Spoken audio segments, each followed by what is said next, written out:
Slavery is real, and has proven itself so throughout human history. But what about the enslavement of one's mind? The kind that goes under the radar, stays undetected. The kind that the eyes cannot see, yet tuning itself in to a frequency of its own, just like a radio station or television programming would do itself. And yes, you heard me, hence the word programming. The bus represents a story that has everything to do with where our nation came from and where it is going. Don't speak unless spoken to. This is a story of our children. Raise your hand. This is the story of the big yellow bus. Don't think. This is the story of indoctrination. Recite, memorize, repeat. 6 years ago, we came together to pass the No Child Left Behind Act. And today, no one can deny its results. Stupid in America. That's a nasty title. 14 countries rank higher on reading ability than the U.S. A third of our kids are dropping out. The American education system, badly. Last week, schools got $10 billion in emergency government funding. But now the shocking video of a school beating caught on tape. There have been 6 suicides. Police are investigating a report at Jefferson High School. When you send that child off to school today, you're sending them into a pagan society. But 90% make the exact same educational choice. And nobody can point to book, chapter, and verse to justify it. That we have a responsibility to make sure they are being taught the things of God. But that responsibility lies upon the moms and the dads of our home, and we cannot give the raising the character of our children to the public schools. That's our responsibility. From the moment we are born, our bodies are no longer our own.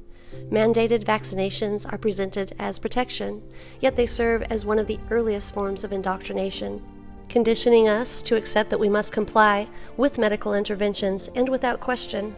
Dissent is met with ridicule, exclusion, and even legal consequences. We are told to trust the science, trust the system, yet we are never ever encouraged to explore it for ourselves. And what about fluoride?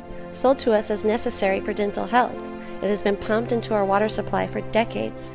Yet despite this so-called protection, modern society suffers from an epidemic of tooth decay, root canals, gum disease, and the list goes on. Meanwhile, ancient Egyptian mummies, preserved for thousands of years, they all still have their teeth intact. Makes you really kind of wonder about these things, right? Knowing that they're untouched by fluoride, unburdened by the modern dental crisis, not to mention the medical one. Why? What changed? Have we ever asked ourselves that? Have we truly advanced, or have we been led down a path that ensures dependency rather than well-being? And I think I'm going to go with that one. I'm just saying. I think fluoride is a poison. RFK Jr. has long campaigned against fluoridated water. RFK is saying he will advise cities to remove fluoride in drinking water. It causes lost IQ, neurodevelopmental injuries. I think fluoride is on the way out. From the dawn of civilization, humanity has been shaped not by free will, but by the invisible hand of indoctrination. Whether under the rule of kings, emperors, or unseen powers, societies have always imposed rigid structures demanding obedience, punishing dissent, and shaping minds to accept a singular and unquestioned reality.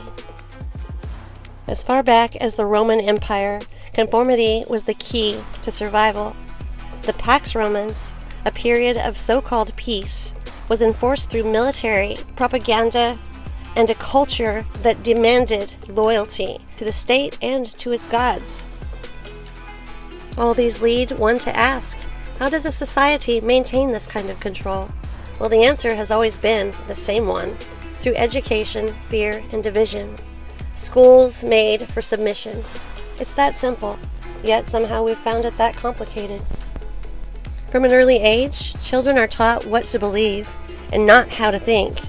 Schools, whether ancient or modern, serve as institutions, or rote memorization rather than centers for critical thought.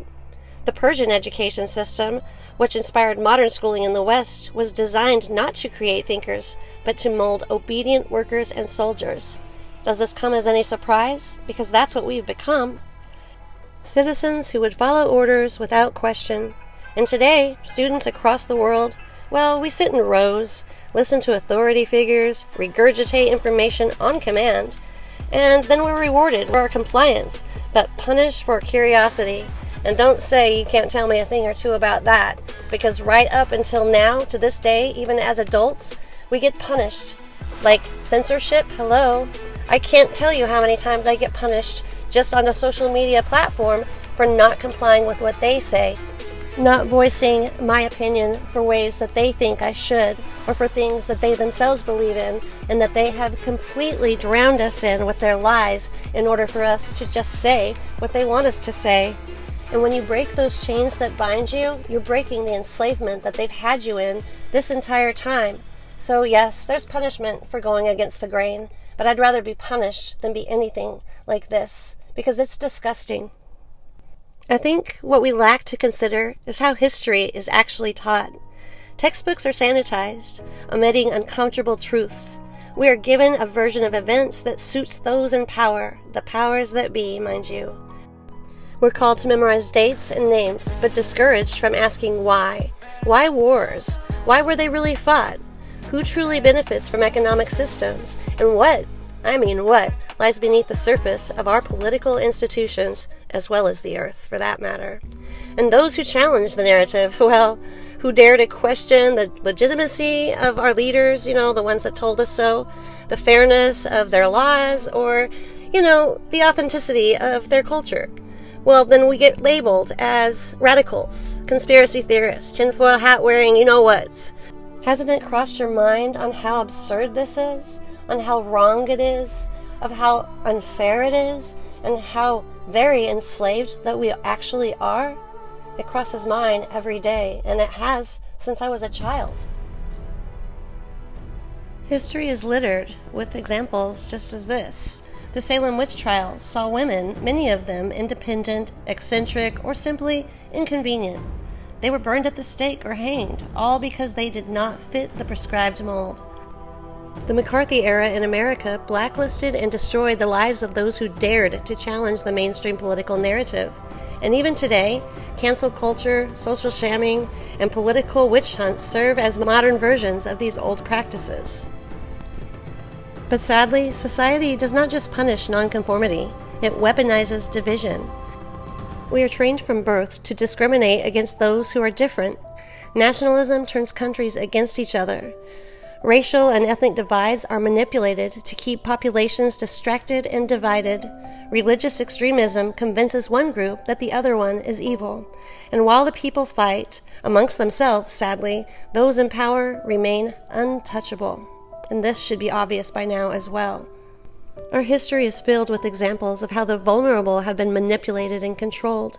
The orphan trains of the 19th and the early 20th century saw thousands of children, many of whom had lost parents under mysterious or tragic circumstances, more so mysterious, however, and they were shipped across America and other parts of the world to be placed with families. But these were not always homes of love and care. No, they definitely weren't.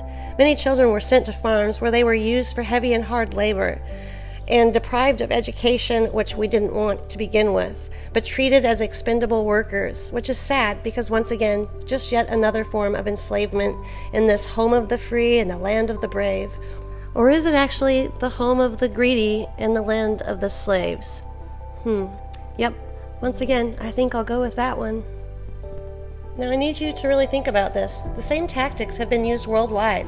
Indigenous children in Canada, Australia, and in the United States, and trust me, I know because I grew up in New Mexico with many of the natives, and they're wonderful people. But they were forcibly taken from their families and placed into boarding schools designed to strip them of their identities, forcing them to assimilate into the dominant culture.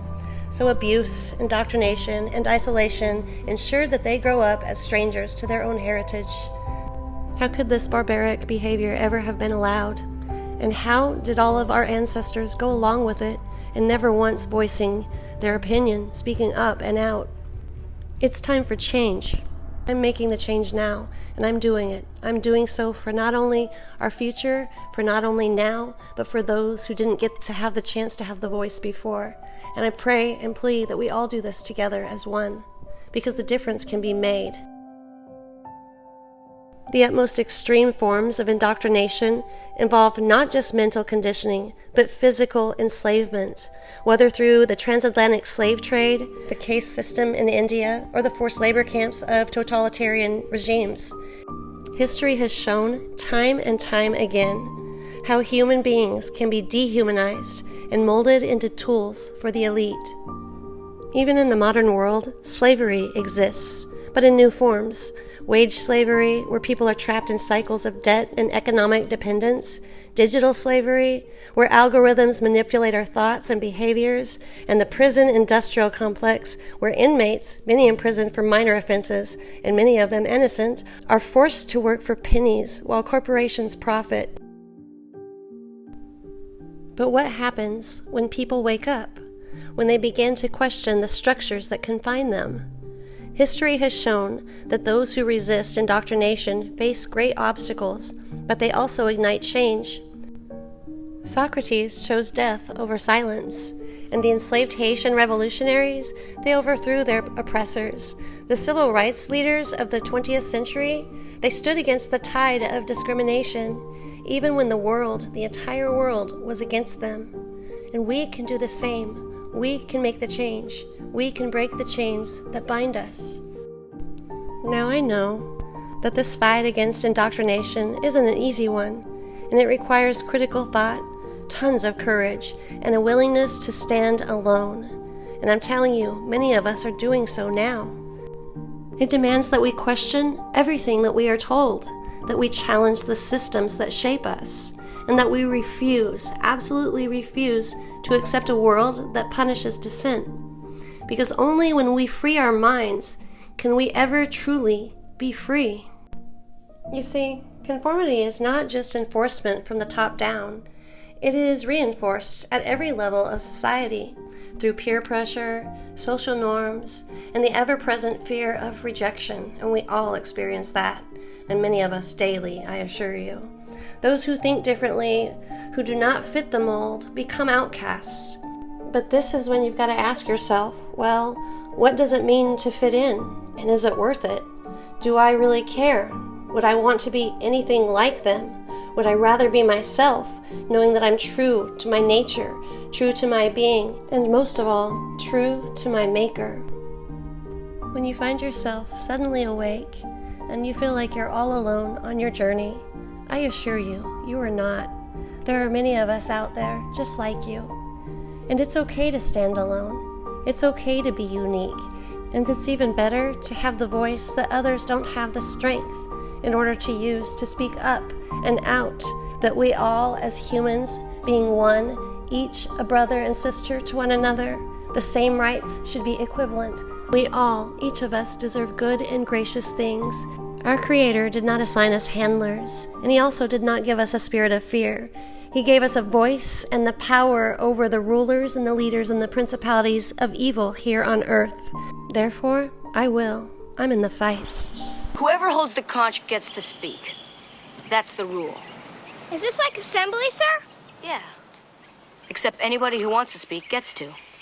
But not before they get the conch. Right. There doesn't seem to be anybody here except us. And a pig. It was a wild boar. No, it was a regular pig. Big, but regular. If it was a regular pig, then it must have got here from people. Yeah, if there's pigs, there's people. Okay. This island's probably uninhabited. But we don't know. We've got to explore more. Right, there's a lot of things we gotta do. But the main thing is, we're not by ourselves. We got Captain Benson.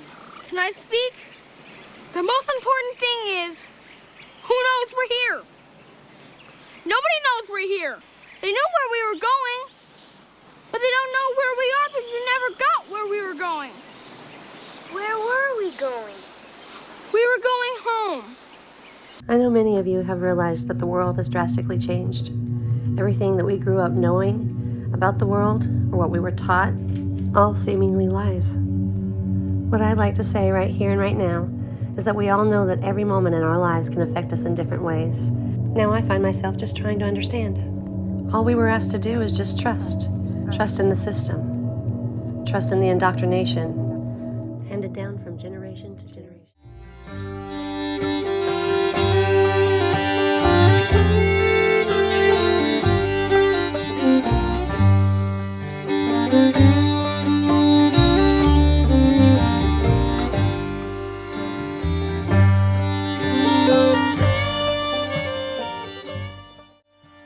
This is the Word. This is Christ. You better be feeding on it. This is the food that you store up right now. You store up until you're so strong in faith, nothing can shake you.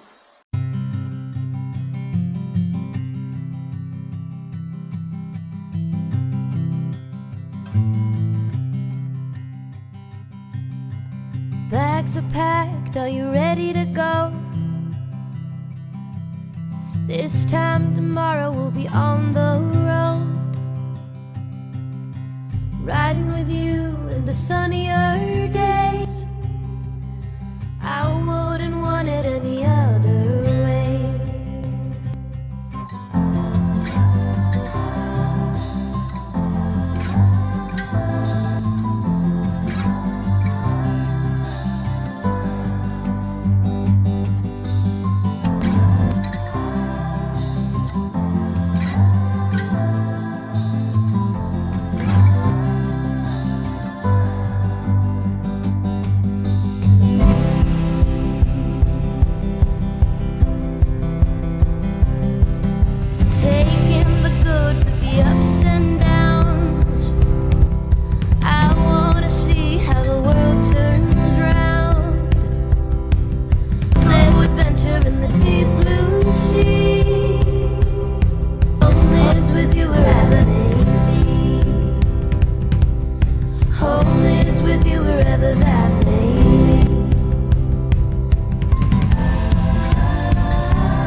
Home is with you wherever that may be.